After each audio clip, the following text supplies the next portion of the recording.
কাণ্ড ছোট দাদা, সকাল হতে না হতেই এতগুলো চিঠি এসে হাজির। এখন তো এতগুলো চিঠি পড়তে পারবো না। সেজ বৌদিদি, আপনি আমার একটা উপকার করতে পারবেন? হ্যাঁ। আমার একটা ভীষণ জরুরি কাজ আছে, আমি বেরোবো। আপনি এই চিঠিগুলো আমার ঘরে রেখে দিতে পারবেন? আমি রাতে এসে পড়বো। নিশ্চয়ই।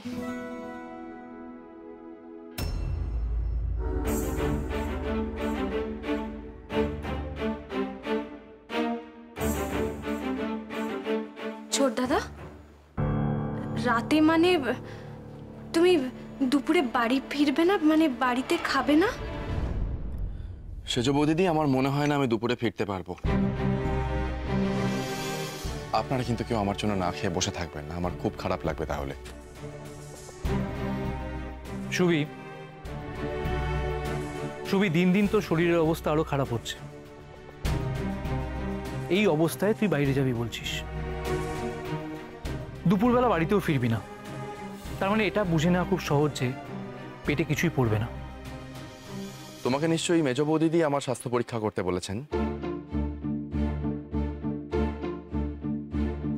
সুবি, তোর মেজ বৌদিদি যদি তোর নামে নালিশ করত, তাহলে এতগুলো বছর ধরে তোর গোপন কর্মকাণ্ডের কথা জানতে পারতো, তুই সেসব কথা বলতিস মেজ বৌদিদিকে? তবে বুঝুন, শেষমেশ আমি কিনা দোষের ভাগী হলাম। সুবি, সব জিনিস মজার বিষয় নয়। শুনতে খারাপ লাগলেও স্পষ্টভাবে তোকে একটা কথা জানিয়ে দিচ্ছি, তোর শরীরের অবস্থা কিন্তু খুব একটা ভালো নয়। তোর যা বয়স, সেই তুলনায় যে শরীরের অবস্থা থাকা দরকার সেটা তোর একেবারেই নেই। আর সেটা শুধুমাত্র হয়েছে তোর অতিরিক্ত পরিশ্রমের জন্য। এগুলো এখনই বন্ধ করা উচিত ছবি। হাওয়া বদলে যাওয়া উচিত তোর। নতুন দাদা, আমার পক্ষে এখন হাওয়া বদলে যাওয়া সম্ভব নয়। অনেক কাজ অসম্পূর্ণ রয়েছে, সেই কাজগুলো আমায় শেষ করতে হবে। আমি তোর সাথে একমত। দেশের যে অবস্থা, অনেক কাজ বাকি আছে। তবে কি জানিস তো সুবি, মানুষের কাজ কোনোদিনও শেষ হয় না। স্বাস্থ্য থাকলে তবে তো কাজ। মিস দাদা, এই একই জিনিস করেছিলেন দেশবন্ধু, কারোর কথা শোনেননি। তুই তো নিজেই দেশবন্ধুকে বলেছিলি কাজ তো হবেই, আগে আপনি সুস্থ হয়ে ফিরে আসুন। শোনেনি, ফলে যা হওয়ার তাই হলো।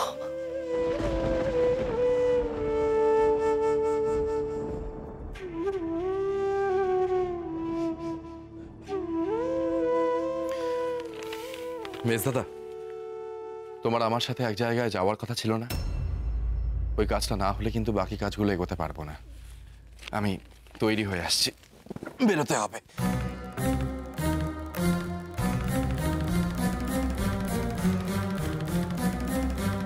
দেখলি মেজ দাদা, বাইরে যাওয়ার বিষয়টা সুবি একেবারেই পাত্তা দিল না। এইভাবে চলতে থাকলে কিন্তু সুবির শরীর আরো খারাপ করবে। দেখুন, আপনি কোনো একটা উপায় বের করুন। ছোটদাদা কিন্তু আপনার কথা ছাড়া অন্য কারুর কথা কানে তুলবে না। সুবি আমার কথা আর শুনবে না বিভা। ওর মনে এখন দেশকে স্বাধীন করার জেদ। এই জেদ কাউকেই, কোনো কিছুকেই তোয়াক্কা করে না।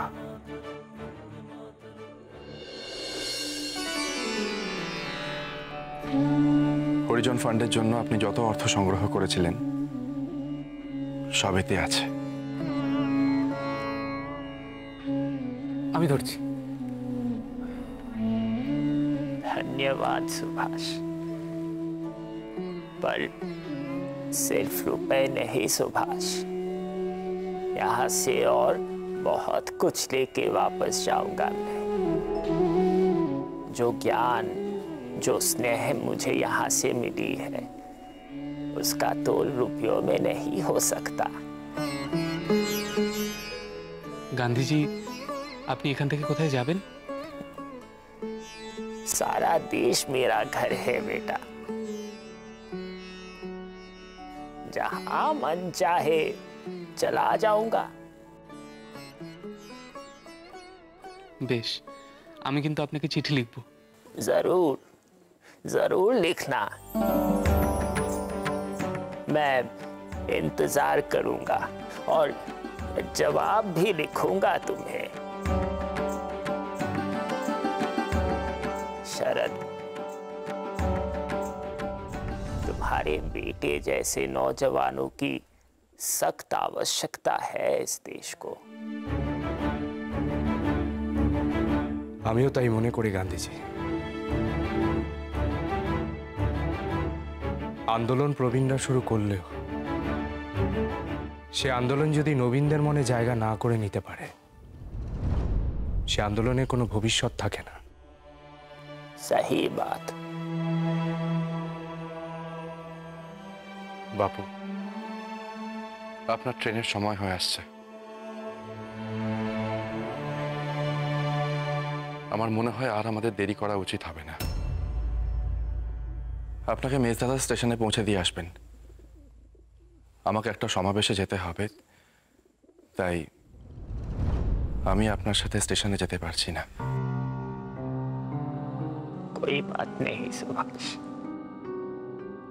पर जाने से पहले मैं एक मशवरा देना चाहता हूँ। अपना ध्यान रखना सुभाष।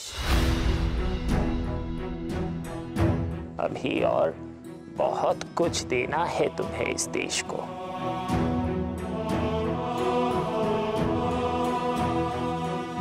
तुम्हारे परिवार को तुम्हारी फिक्र है सुभाष।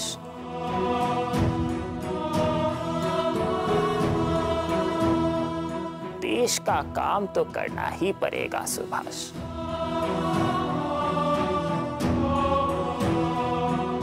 लेकिन देश सेवा करने के लिए आवश्यक है कि हम अपने स्वास्थ्य का भी ध्यान रखें।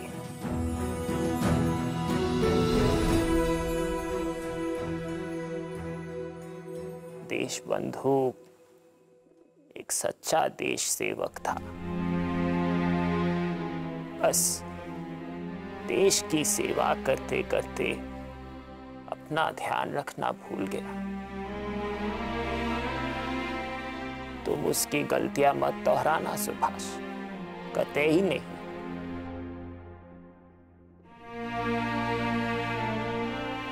देश के सर पे आजादी का जो ताज तुम पहनाना चाहते हो सुभाष, उसके सबसे शानदार रत्न तुम खुद ही हो।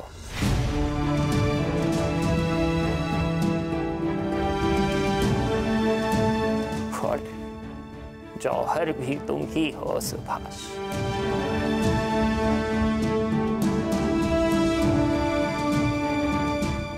देश के सर पे रत्नों से भरी हुई वो ताज, वो मुकुट देखना चाहता हूँ सुभाष, मैं देखना चाहता हूँ।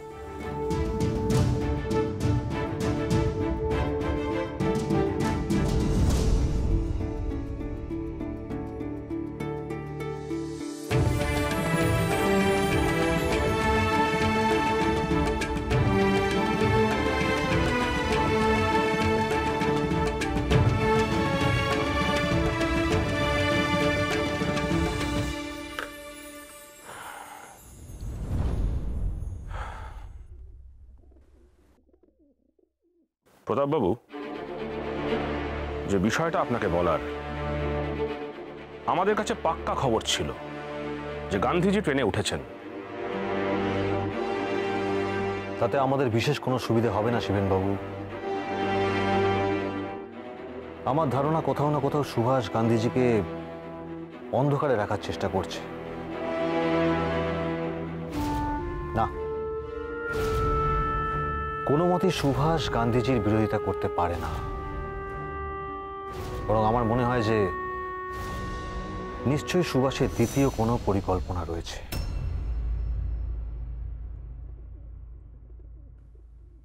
একদমই ঠিক বলেছেন। মানে সুভাষ যখন কোনো কাজ করে, ওর ডান হাত কি করছে সেটা ওর বাঁ হাত জানতে পারে না। একদমই তাই শিবেনবাবু। টিগার সাহেবকে আমি সেই কথাই বললাম।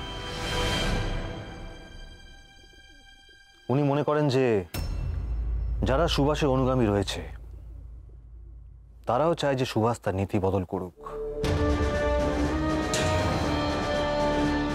আর আমার মনে হয় ওরা সবাই একসাথে দল বেঁধে এই আন্দোলনকে নতুন একটা মোড় দেওয়ার চেষ্টা করছে।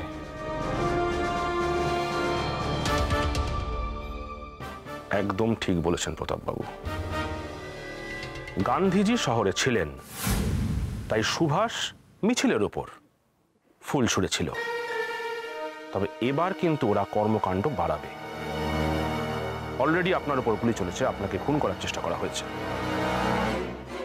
ওরা কিন্তু চুপ করে বসে থাকবে না। হ্যাঁ, হতে পারে যে সরকারি কর্মচারীদের ওপর সরাসরি ওরা বন্দুক ধরল না, তবে চোরাগুপ্ত আক্রমণ কিন্তু ওরা বাড়িয়েই যাবে। তাই আমার মনে হয় যে আমাদের গোয়েন্দা বিভাগের আরো বেশি করে দায়িত্বটা বুঝে নেওয়া উচিত।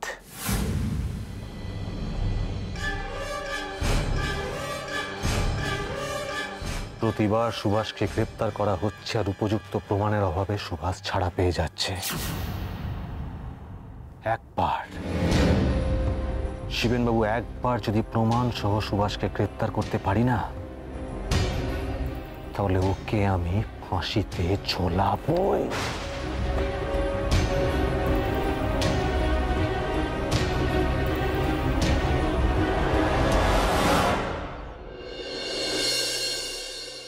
কেন এই বিভেদ থাকবে আমাদের মধ্যে? আমরা কেন মনে করব না যে আমরা সকলে এক? আমাদের একটাই পরিচয়, আমরা ভারতীয়। আপনারা কখনো লক্ষ্য করে দেখেছেন একজন মুসলিম কৃষক আর একজন মুসলিম জমিদারের মধ্যে যতটা না মিল, তার থেকে অনেক বেশি মিল একজন মুসলিম কৃষক ও একজন হিন্দু কৃষকের মধ্যে।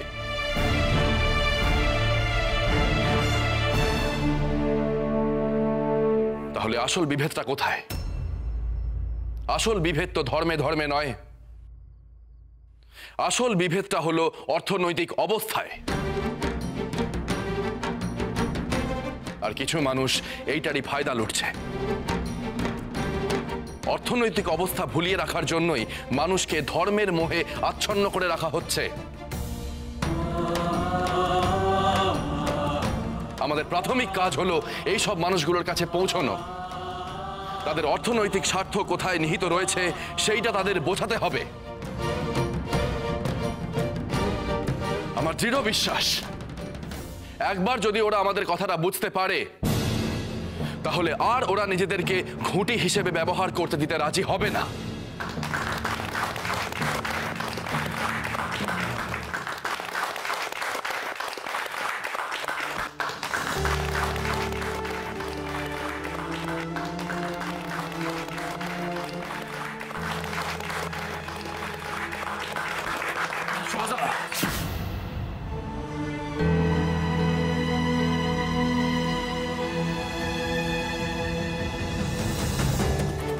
এই সভা না হয় অন্য কোনো দিন হবে। আরে তোমরা দাঁড়িয়ে আছো কেন? তোমরা যাও, একটা গাড়ি নিয়ে এসো, সুভাষ তাকে বাড়ি নিয়ে যেতে হবে।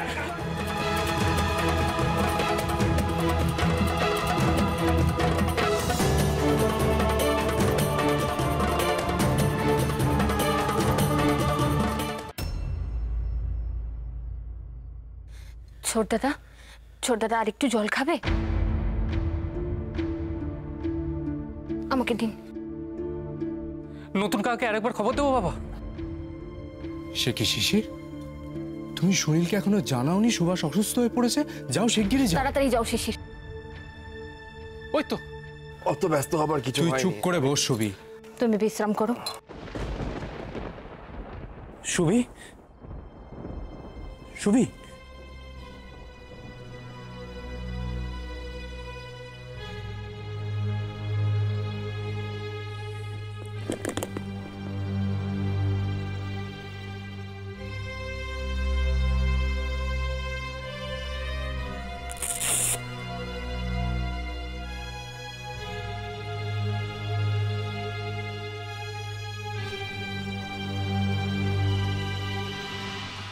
কি যেসব কাণ্ড করিস তুই শুবি।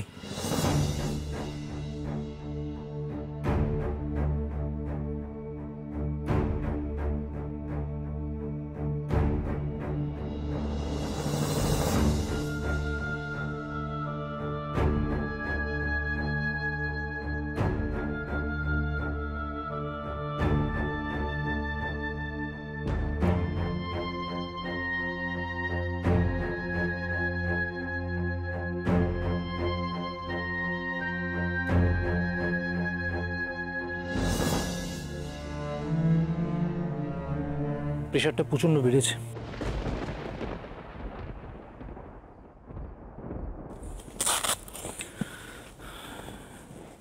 আমি যে ওষুধগুলো দেবো শুবি, সেগুলো তোকে মন দিয়ে খেতে হবে কিন্তু।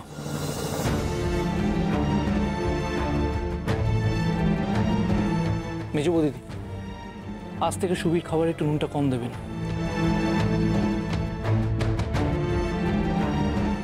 আমি দেখছি আর ওষুধগুলো পাওয়া যায় কিনা। নতুন কাকা, আপনার দেরাজে একবার দেখবো? হ্যাঁ শিশির, তুমি কি একবার চেক করো, আর যদি পাও তাহলে তোমার রাঙা কাকাবাবুকে একটু দিও। হ্যাঁ। ছোটদাদা, এভাবে ওষুধ খেলেই কি তুমি ঠিক হয়ে যাবে? এবার একটু আমাদের কথা শোনো অন্তত, আর এমন করো না। শুভি, এবার কিন্তু সত্যি বাড়াবাড়ি করছিস। আমি তোকে কোনো কিছুতে কখনো বারণ করিনি। আমি বলছি সুনীলের কথা একটু শোন।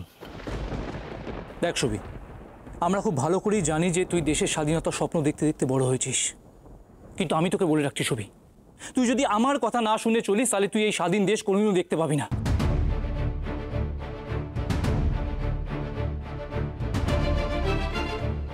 শুভি, শুভি, তুই আমার কথাটা শোন ভাই। তুই আমাদের জন্য না হলেও যদি তুই দেশের জন্য বেঁচে থাকতে চাস তাহলে তোর এই জেদটা ছাড় প্লিজ, নাহলে দেশ একদিন স্বাধীন হবে কিন্তু তুই।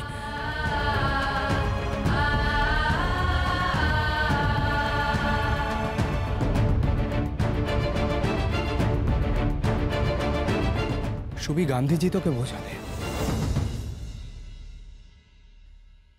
এতগুলো মানুষ তোকে একই জিনিস বোঝানোর চেষ্টা করছেন।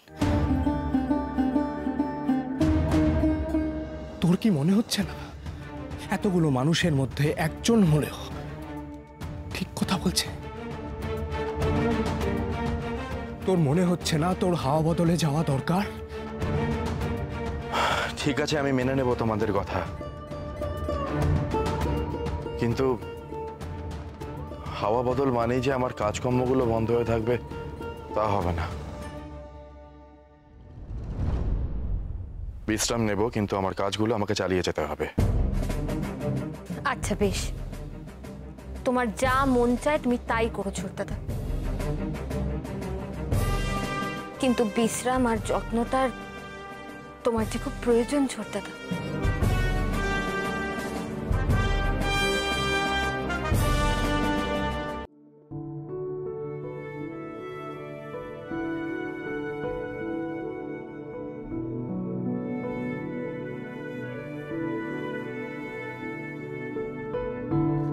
মেজো বৌদিদি, ঢাউস ভ্যাকখানা তো আরো ঢাউস হয়ে যাবে।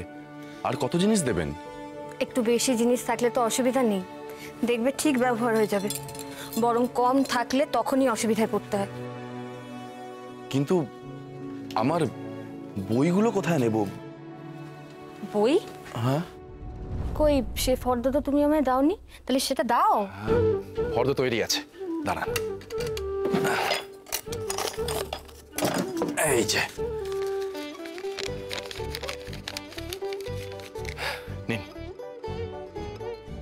কি তুমি কি তোমার সাথে গোটা আলমারিটা নিয়ে যাবে ছোটদাদা? জিনিসপত্র কম থাকলে অসুবিধা হয় না মেজো বৌদিদি, বই না থাকলে আমার বড্ড অসুবিধা হয়।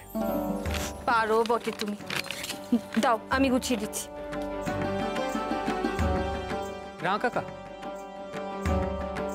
আপনার জন্য নতুন কিছু ওষুধ পাঠিয়েছে। ও বাবা, ছেলে আবার ডাক্তারি শুরু করছে নাকি মেজো বৌদিদি? দেখো শিশির, ডাক্তার হয়েও কোনো অসুবিধা নেই, কিন্তু দয়া করে ছিনে জো হয়েও না। রাঙা কাকা, আপনি কিন্তু ভালো করে বুঝে নিন কোন ওষুধটা কখন খেতে হবে। আর যাই হোক, ওষুধ খাওয়া গোলমাল করলে কিন্তু বাইরে যাওয়ার কোনো মানে নেই। ও বাবা, সাইলেন্ট বয় আজকে প্রচুর কথা বলছে দেখছি। আচ্ছা শিশির, শোনো, আমি কিছুদিন থাকবো না। এই সময় তোমাকে কিন্তু কয়েকটা দায়িত্ব নিতে হবে। তোমাকে আমি কিছু ঠিকানা লিখে দিয়ে যাব এবং প্রত্যেকটা ঠিকানার পাশে একটা সাংকেতিক কোড লেখা থাকবে, যেগুলোর মানে শুধু তুমি বুঝবে। চিঠি অথবা টেলিফোন বা টেলিগ্রাম মারফত আমি তোমাকে জানাতে থাকবো যে কখন কোথায় কি বার্তা পৌঁছে দিতে হবে। আর আমার কিছু গুরুত্বপূর্ণ কাজ বাকি আছে, সেগুলো সব সেরে নিয়ে আমি কাল সকালে বেরোবো। আচ্ছা রাঙা কাকা, আপনি কোথায় যাবেন? পাঞ্জাবের ডালহাউজি।